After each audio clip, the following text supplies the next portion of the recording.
And we're back for the divisional round of the MLB postseason here in 2025. We are now down to just 5 teams. It is the Chicago Cubs, the Milwaukee Brewers, the New York Yankees, the Toronto Blue Jays, Dodgers, Phillies, Tigers, Mariners. One of these 8 teams will be world champions in 2025. But of course, we've got our 5 best bets for the first day of NLDS and ALDS action on Saturday, October 4th. Obviously, we're posting this video ahead of time with no baseball today. But obviously, we'll be back on early Sunday morning for our best bets for the 2 American League games on Sunday. Folks, before we get into the video, make sure to hit that subscribe button down below for some more MLB best bets here on the channel. Obviously, tomorrow, college football. So we got college football best bets. We got college football predictions as well, along with the NFL predictions. Tomorrow, we're going to have our NFL best bets plus our NFL best prop bets as well. So make sure to join us for that. Okay, on to the first now of our 5 best bets for the first day of the MLB NLDS/ALDS round. I don't know what I'm going to do on Sunday because it was only 2 games. We might do 3 best bets or 4. I will cross that bridge when we get there. First best bet of the video, well, first game, taking the Milwaukee Brewers to beat the Chicago Cubs. Chicago gets into the spot, obviously, because they win on Thursday against the San Diego Padres. Questionable call late in the game, but Chicago ultimately beats San Diego. Cubs move on to the second round. I mean, what we've been saying all year long about the San Diego Padres finally comes to bite them in the ass, and that's the fact that they can't hit. We said this so many times this season, especially when we officially, caught on to it second half of the season.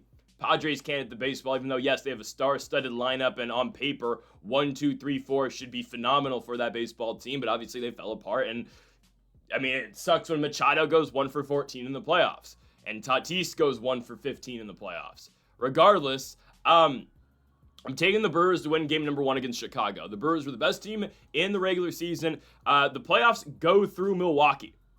Everything goes through American Family Field in Milwaukee, Wisconsin. They went 97 and 65 in the regular season. Now, do I think this is going to be a team that wins it all? I don't think so. I do believe they're able to get by the Cubs in round 2, though. And I don't know who Chicago is going to be starting because everybody was used out that bullpen. Palencia was used for multiple innings out the pen. Everyone was used, in the starting rotation. You used Matt Boyd, you used Shota, you used Talion. Is it Colin Rie time in game number 1 of the NLDS? I believe it is. Now, normally, this would probably be Talion because you'd go Horton, Boyd, Shota, or some formula of that. But obviously, with the Horton injury, Talion had to pitch early in the series or last game. So now I assume you go to Colin Rie. Colin Rie obviously is number 5 in this rotation. Now, he closed his season very well, but still not a guy I'm going to completely rely on going to Milwaukee and having success, especially when the Brewers are pitching Freddie Peralta. Freddie Peralta, who yet again in 2025 is one of the best pitchers in the major leagues, 2.7 ERA. This is a guy who dominated throughout the year, had a rough end of the season, but this is a guy who had a .32 ERA in the entire month of August. Struggled a little bit in September, but the Brewers already had everything locked up, and I'm not really going to put much into that. So Milwaukee's at home taking on a Chicago team that is, digging deep into their bullpen, digging deep into the starting rotation, and I believe the Brewers are going to win game 1. I just think what the Brewers are going to be able to do with their bats is really going to give Chicago a lot of trouble. Just because, I look at the Cubs lineup and, yeah, there's names, but they didn't really score much in that Padres series. You had a 3-1 final game 1, 3-0 final game 2 in favor of San Diego, and a 3-1 final in game 3 in favor of the Cubs. Low scoring in every single game, and I get it, the Padres bullpen is lights out. It's phenomenal. Mason Miller might be the best relief pitcher in all of Major League Baseball. However, that does not dispute the fact that you scored 6 runs in 18 innings.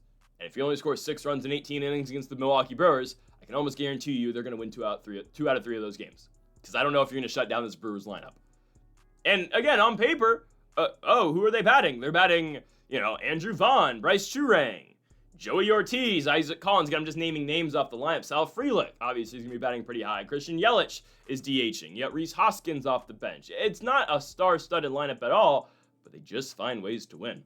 Now, I worry about Milwaukee's rotation as we go down the stretch of this series, and especially in a 7-game series. I really wonder about what Milwaukee does post games 1 and 2, because then you got to go to, potentially Miz, and I get Chad Patrick's pitched all right, but Chad Patrick's not going to go that deep into a game, so you got to go to Mizorowski, you got to go to Chad Patrick. That's when I get a little bit concerned for the Brewers. But in a 5-game set, I don't think they lose. 7, now they're in danger, in my opinion. But in a 5-game series, they should beat the Cubs. And for game number 1, this does feel like a good game that they are going to win. I think Chicago's going to take a game in the series. They might take 2. But game number 1 for me is going to Freddie Peralta and the Milwaukee Brewers. I'd be very shocked if they do not win this baseball game. I believe the lineup's going to come through, and I worry again what Chicago at least does offensively here in game number 1. Again, coming off the highs of winning in that Padres series, but again, your lineup really didn't come through, and, Schultz said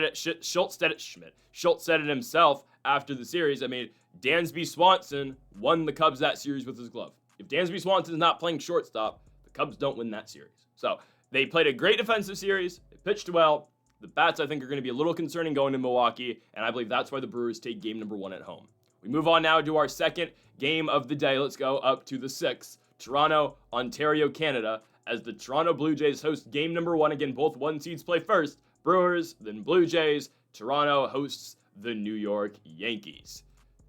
We, right on the button, predicted that Yankees series against the Red Sox. Red Sox take game 1. Yankees take game 2 and 3. Games 2 and 3. We predicted that perfectly. Like that series, I believe the New York Yankees are going to win. I believe they're going to go to the ALCS. I firmly believe that. However, I believe the Blue Jays are taking game number 1. I think this is Toronto's game right away. We've seen the Yankees struggle in Toronto all year long. If you remember Canada Day earlier in the year, Toronto, Max Fried pitched lights out, but Toronto still found a way to win. I think the Yankees struggle here in game number 1 because they're going Luis Gil. They don't have an option. And this is obviously what happens when you have to play all 3 games of a wild card series. Well, you got to go to Max Fried in game number 1, you got to go to Rodon, and then you got to go to Cam Schiltler. Now, maybe Fried's ready for game number 2, or maybe you have to go to Will Warren, I don't know. But obviously, Schiltler pitches last night, Rodon pitches game 2, and now you got to go to Luis Gil in game number 1 of the ALDS. Now, do I think Gil's bad? No, but he's not on the level of those other guys. And yeah, his last outing against the Blue Jays was actually really good. 6 innings, 3 hits, 1 run. This is a guy who came in midway through the year, obviously was injured, coming off of last season. Makes his debut this season in August and pitched all right and has pitched well. I'll say that. He's pitched well this season. I worry about the Blue Jays. Throughout the course of this series, I do. I think the first game of the series, though, again, goes to Toronto. The Yankees are backed up, coming off of that series, emotional high, and now you got to go into Toronto, a team that has continued to beat you all year long. For the most part, Toronto's beat them. There's a reason, right? Toronto's the 1 seed and New York's not. Toronto had the tiebreaker. They were both 94 and 68 in the regular season, but the Blue Jays had the tiebreaker on them. And Toronto's going to be sending out Kevin Gausman. Gausman's not a straight-up ace in the postseason. He is the ace for the Blue Jays, but it's not a guy where you can say like a Freddie Peralta, like a Christopher Sanchez, like a Tarek Skubal, that you go and say, oh, okay, we know we're probably going to win because he's on the mound. Gausman's good. He's not an elite pitcher. He's a good pitcher. He's not elite, though. His last outing against the Rays at home, team won 13-4, but Gausman goes not even 4 innings, 3 2/3, 8 hits and 4 runs. Start before that against the Red Sox, 5 2/3, 9 hits, 4 runs. Expect runs in this game, but it's a home playoff game in Toronto. These fans have been waiting for a home playoff game against the New York Yankees for years, and they get it. I think they win game 1. Game 2 tomorrow, a whole another story. I'm so serious. A whole another story tomorrow. And again, we have to watch game number 1 to see what happens for Sunday. But I think in this spot, yes, the Blue Jays will win. I'm just scared about their lineup. I am. I'm scared about their lineup and the injuries that have been, circulating. Bo Bichette obviously did not play the entire September for the most part. Got injured very early in September, and the latest report on him is that he's not going to be on the ALDS roster. That's big time for the guy who, at the time of his injury, led the American League in hits. Now your lineup, again, you still have, you got Jimenez up the middle now with Ernie Clement. You got Vlad, obviously. You got George Springer. It's just a team that I feel like is going to fall off in the postseason big time. Are they going to win this game? Yes. But then, okay, you go to Bieber in game 2. You savage game 3, I would think. And then, Max Scherzer in the Bronx game 4? Love Max Scherzer. One of my favorite players of all time, if not my favorite player of all time. But you're going to pitch Max Scherzer in 2025 in New York at that stadium in Game 4. And that might be the one that seals it. I don't know. I think they should go Savage Game 2. I think he's your next best guy. But I think the Blue Jays are going to win this one. I don't know what happens from there. I think the Yankees are going to take over the series. But Game 1, yes. Again, Gausman on the mound is not a guy that I point out and say, oh, okay, great. We get Kevin Gausman today for the Blue Jays. They're automatically going to win. I don't completely feel like that. But Luis Gil, I don't, was okay in September, was okay this season. I get it coming off an injury, but I think that's a pitcher that the Blue Jays will be able to take somewhat advantage of. And I believe, again, that place is going to be rocking. First home playoff game against the Yankees. In a while, I don't even know if they've ever hosted the Yankees in the playoffs. I don't think they have. I could be wrong here. I don't think they ever have. I'm fairly confident they never have. So here we go. I mean, I think, again, if they're ever going to show up in the playoffs, it's going to be right now. And then I don't know what happens post Game 1. But we've seen, again, big spots this year for the Blue Jays. They have found ways to win against the Yankees. Canada Day, they've won at home against them multiple times. I think they should be able to do it again. So I'm going to take the Toronto Blue Jays to win -125 the rest of the series.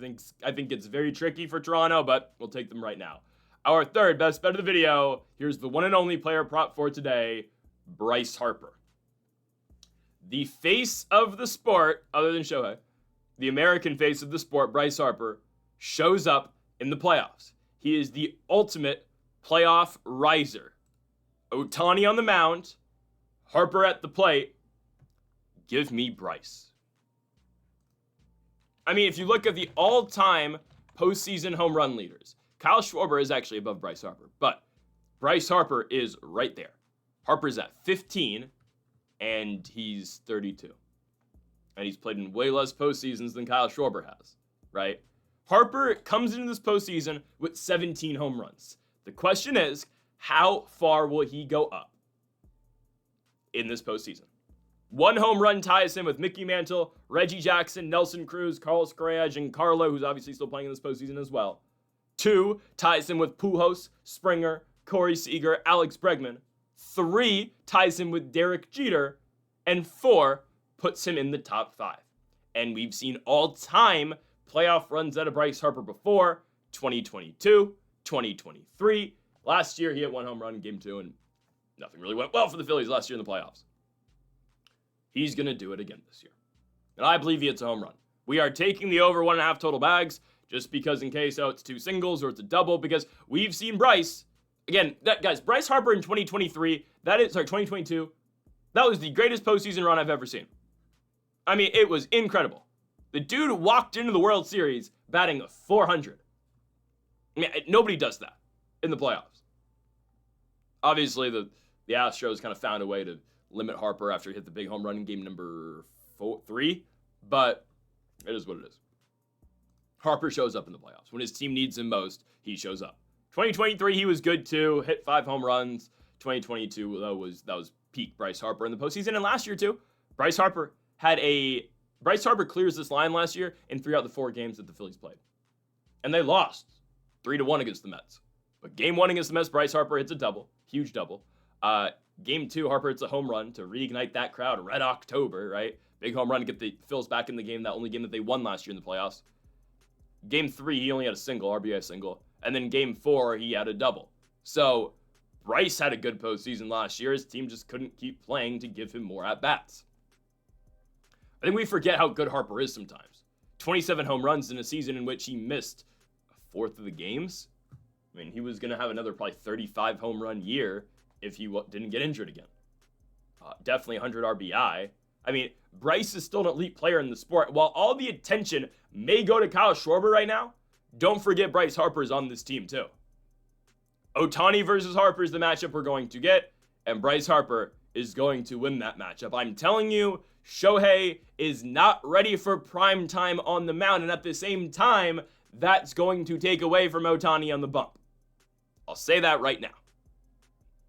But there's not another player that I am more confident in the postseason than Bryce Harper. And it's beyond just the home run numbers, right? It's the doubles. It's the clutch hits. Because it's not like Kyle Schwarber where, again, Schwarber, great player. If you pick Schwarber to go over on total bags, again, Bryce is at plus 110, Schwarb's at plus 100. If you're picking Schwarber, kind of just relying on the home run. Yeah, again, Schwarber could have 2 singles. He could hit a double, but, I mean, you're kind of relying on Schwarber. Guys, Schwarber in the playoffs has 21 home runs to 6 doubles. Yeah, you're kind of relying on the long ball at that one, right? So that's why I'm going to go with Bryce, because there's multiple ways for Bryce to get this done. Now, I believe it's going to be a home run, because that's how much I believe in Bryce Harper being a playoff riser. Again, he's playing in Philly. You know how much that dude loves the city of Philadelphia and loves the state of Pennsylvania, right? He loves those people. And I believe, again, right, Philly coming off the loss last year in the playoffs where, let's just call it how it is, you got embarrassed against the Mets. You were not supposed to lose that series. You were supposed to go back to the World Series again, and that was supposed to be your year. This is Philadelphia's year. This is Red October, and this is Bryce Harper's season, finally. Bryce Harper over 1.5 total bags at home in Philadelphia against the Los Angeles Dodgers, which only means we're taking the Phillies to win game number 1 against the Dodgers.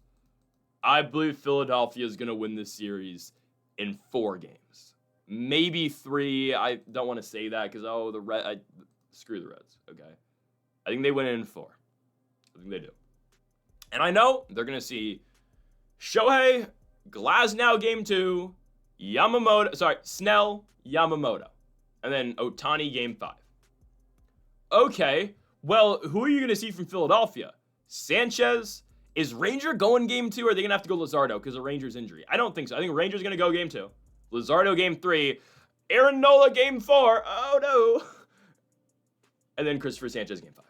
There's one game where Philly, it's going to be a struggle because it's going to be the Nola Buehler 1-2 punch like the Nationals pull with Jake Irvin and Mitchell Parker. The bullpen's going to have to come through. Guys, Shohei Ohtani has not hit a home run in 2 stadiums in the entire Major Leagues. I think Houston's one. Could be wrong on that one. I know there's one other than Philadelphia. The other one's Citizens Bank Park. There's 2 home runs that Shohei's never gone yard in. It's going to stay that way. The Phillies have the best pitchers to go up against this Dodgers lineup. Oh, by the way, don't forget what happened this season when the Phillies played the Dodgers. The Phillies dominated those matchups. Domination is a bold word, and it's a big word. But they played very well against the Dodgers this season. I mean, they just last month, they go to Los Angeles. Big series, because Dodgers can catch up and potentially get the 2 seed and avoid the wild card round, and Phillies are trying to clinch the NL East. Phillies go out there and take 2 of 3. Entire season, Philadelphia wins 4 of 6 against the Dodgers. Why? Because they have the perfect pitchers to go up against Los Angeles. They are lefty. They have southpaws in the bump. Their three best pitchers are lefties. And then you get a change of pace in game 4 with Aaron Nola, who maybe is he's been a playoff riser. Hopefully that continues. But you get a lefty, a southpaw on the bump against Shohei, against Freeman, against Muncy. I like my chances if I'm the Phillies. I love my chances. And it's not like you have any left-handed pitchers. You got Christopher Sanchez, who, I forget who it was. Was it Matt Strahm was campaigning on Twitter saying he should win the Cy Young over Skeens? So all right, come on now. But this guy's the second best pitcher in the National League this season. 2.5 ERA, that's fifth best out of all qualified pitchers in Major League Baseball in 2025. 1.65 ERA this month in September, last month in September. He did give up 4 runs last time he pitched against the Dodgers. What happened though? The Phillies came back. And Sanchez comes back out to pitch late in that game. Phillies win it 9-6. Guys, I know Ohtani's starting. Again, I expect Ohtani to go 5 or 6 innings. What is going to kill the Dodgers, though, I can almost guarantee it, is their bullpen. You saw it happen against Cincinnati. The Reds almost came back in both of those games. The lowly Cincinnati Reds almost came back. And they had chances. If they could actually, if they had clutch hitting, that series goes to game 3, and am I concerned the Dodgers lose game 3? No. But again, it changes everything. This bullpen is absolutely horrible. Call it what it is. It is atrocious. Roki Sasaki, I assume, is going to be the closer. That's okay. You have one guy in the bullpen now you can rely on. What, Kershaw's going to come out of the bullpen? We've seen that story before. We've seen it so many times. Alex Vesia? Blake Treinen? Nope. Tanner Scott? Oh, hell no. Jack Dreyer? Emmett Shaneen, how the hell you say his name? Shaneen? Nope. That bullpen is horrible. And that does not change in this series. The Dodgers can be up. And what happens, because here's the thing. The Reds couldn't take advantage of this. And the Reds weren't going to hurt you because, oh, you load the bases. But Philadelphia, Trey Turner's back. Kyle Schwarber bats first. Bryce Harper. That alone, Harrison Bader's been excellent for the Phillies. Alec Boehm, we'll see. Bryson Stott, playoff riser. Huge playoff riser. JT Realmuto is having a sneaky, really good season. The platoon of Kepler, Castellanos, we'll see. See about that. Brandon Marsh. I can say the same thing about the Dodgers lineup, though. Bottom line, Ben Rotfit's going to play. I mean, Will Smith was on the wild card roster only to pinch hit. I assume he has to be, obviously, in the NLDS roster. I don't think he's starting. If you couldn't start him 2 days ago, he's not going to start today. I mean, maybe he starts when the series gets back in Los Angeles. I don't think he's going to start until, again, they go to LA. I don't think he's going to play in Philly. Maybe they'll pinch hit him. I could see that. But I don't know. I'm not too optimistic about that. And that's a huge piece missing. It's a huge piece missing. A right-handed bat against left, even though Smith kind of has inverted splits, but that's neither here or there. The Phillies will take advantage of your bad bullpen, something that Cincinnati ultimately couldn't do. Guys, this is the biggest heavyweight fight you can get in this postseason. It is. Blue Jays, Yankees, but I fully expect the Yankees to win that series. I think the Phillies win the series too, but I mean, the winner of the World Series, I believe, comes out of this one. It does. I mean, the Yankees, Yankees and Dodgers are tied for best odds to win the World Series. Are you really? Phillies, then Mariners, then Brewers, then Cubs, then Blue Jays, then Tigers. Okay. That's great. Plus 550 is great value for the Mariners right now. Just saying. But Philadelphia is going to beat Los Angeles. You're not going to beat Bryce Harper, Schwarber, Turner, and of course, what has carried Philadelphia so many times in the postseason, not just Bryce Harper, has been elite pitching. Here we go. Sanchez is broken out. Ranger. Imagine if they had Zach Wheeler still. Oh my goodness, nobody would beat them. But you still get Sanchez, Suarez, Luzardo, Nola, Sanchez. It is hard, so extremely hard to beat this team in a 5-game series. It's going to be hard to beat them in a 7-game series too. We are going with Philadelphia to win game number 1 at home. Shohei, when he pitches, he's worse at the plate. And you know this, by the way, because the MLB tweets about it every single time he does literally anything at the plate when he pitches. They'll let you know. It's because he doesn't really show up at the plate when he pitches in games. Also, again, he's never hit a home run in Philly. You got Matt Strahm at the bullpen, who's going to really shut him down, I believe. And you got all lefties games 1 through 3 for Philadelphia. Give me the Phillies to go out here and beat the Dodgers in game number 1, minus 125. They're winning the first 2. They may just sweep. I don't know. We'll see. They don't sweep, though. They might just have to win in 5 because Aaron Nola. We'll get to that when we get there. Next up, we go to Seattle. Seattle Mariners, Detroit Tigers from the Pacific Northwest. We do not know yet who's starting for the Detroit Tigers. Potentially a bullpen game. Now, they're probably going to start Montero, I believe. Kieter Montero from Venezuela. I assume he's going to be your starter. We know Skubal can't pitch. Skubal's going to be pitching game 2, and Skubal will make game 2 a whole different game. It will be an extreme. I assume Skubal's going to go game 2, I would think. Right? That's going to be an extremely different game. That'll be something. Just because, again, the way Skubal is. But I believe the Tigers are going to be going Montero, who has got 4.37 ERA, doesn't really go deep into starts, and you're going to see a lot of the Tigers bullpen, a backed up Tigers bullpen, though. We've seen all these guys pitch recently. Vest, Finnegan, Holton. This bullpen has been very, very active in this postseason. I meant to give the ed to Melton, not Holton, by the way. That's my apologies. Holton's been all right. My problem with the Tigers still remains. They don't hit. Oh, they had one big inning in game number 3. Guys, this could have been the Guardians in this spot. I still would have told you the Mariners are going to sweep. I know the pitching out of Seattle may not be where it once was, and it's probably even on the level. It's got to be better than Cleveland's, though.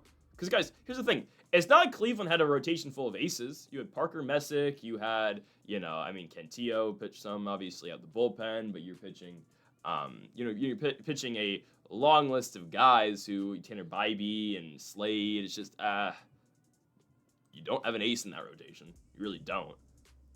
Seattle doesn't either, but Seattle's all-around rotation is better than Cleveland's. So if you're struggling with that, you're definitely going to struggle against the Mariners. And guys, the thing that was always joked about with Seattle for years and the last 3 seasons was they don't hit, and their pitching will get them into games where it's 1-0, 2-0, 2-1, but their bats will just screw it up for them.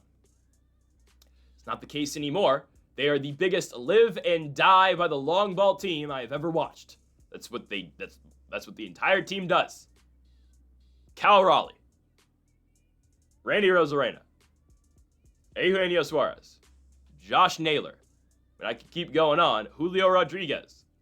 So many live and die by the long ball type guys. The only guys who aren't like that are Robles, JP Crawford, who's a ground out machine, and Jorge Polanco, who plugs gaps. You got 3 guys in your lineup that don't really just swing for the fences every pitch. Everybody else bombs away. Okay. Sure. I mean, it's guys, that's going to be, they say in baseball, solo home runs can't beat you. But when you're playing the Seattle Mariners, you're damn right they can. Especially when they're playing the Tigers, who don't hit. Nobody on that team's been hitting.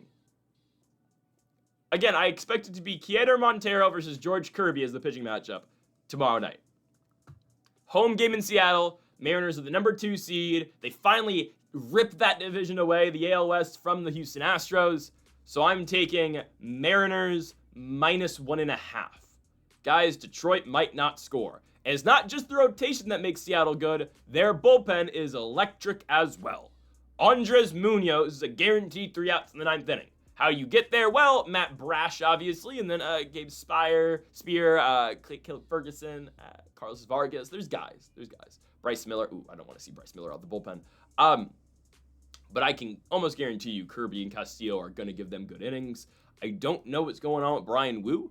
I believe Wu might be back for the Detroit portion of the series. If not, definitely the ALCS. And guys, there's not a bigger lock right now to win a series than the Seattle Mariners. Yes, Derek Skubal will steal them a game, and I believe he's going to steal them game 2 if that's the game he pitches. If not, game 3. I believe Skubal, I will probably be picking the Tigers to win that one game just because of how good Skubal is. And, you know, the Mariners might fade against a really good pitcher. That's just kind of what they do sometimes. But in a game like this, against a mediocre pitcher and a mediocre bullpen right now, I'm not saying their entire bullpen's mediocre, but coming off of having to use everybody at the tail end of that Cleveland series, that's trouble here in game number 1. Seattle, again, live and die by the long ball. Expect Raleigh, who, you know, had a monster year, maybe an MVP season. We'll see if they give it to him or Judge. You know, obviously, Julio's found the swing late in the year. You trade for Suarez, you trade for Naylor from the Arizona Diamondbacks. I have to go with the Seattle Mariners here in game number 1 to not just win, but to cover as well. Look at how pitiful that Tigers lineup can be. Yes, they showed up for 1 inning in game number 3 in Cleveland. Other than that, they were so horrible, and they cannot hit with runners in scoring position. I cannot take Detroit here, at least in game number 1, and I believe Seattle is going to win by multiple runs. I would take a 4-5 run victory for the Mariners as they get started here. Again, all home runs, bombs away. Give me Seattle at home with Kirby on the bump as well. Folks, thank y'all for watching our NLDS and ALDS predictions for game number 1 here in the 2025 MLB postseason. If you have not yet, though, make sure to hit that subscribe button down below for more. Make sure to leave a like if you did enjoy the video. Make sure to comment if you do disagree with any of the picks. We'll be back tomorrow, or I guess early Sunday morning, for Game 2 in the American League Divisional Series between the New York Yankees and the Toronto Blue Jays, and, of course, the Seattle Mariners and the Detroit Tigers. Folks, thank y'all for watching. Make sure to hit that subscribe button down below for more, and Mamba forever.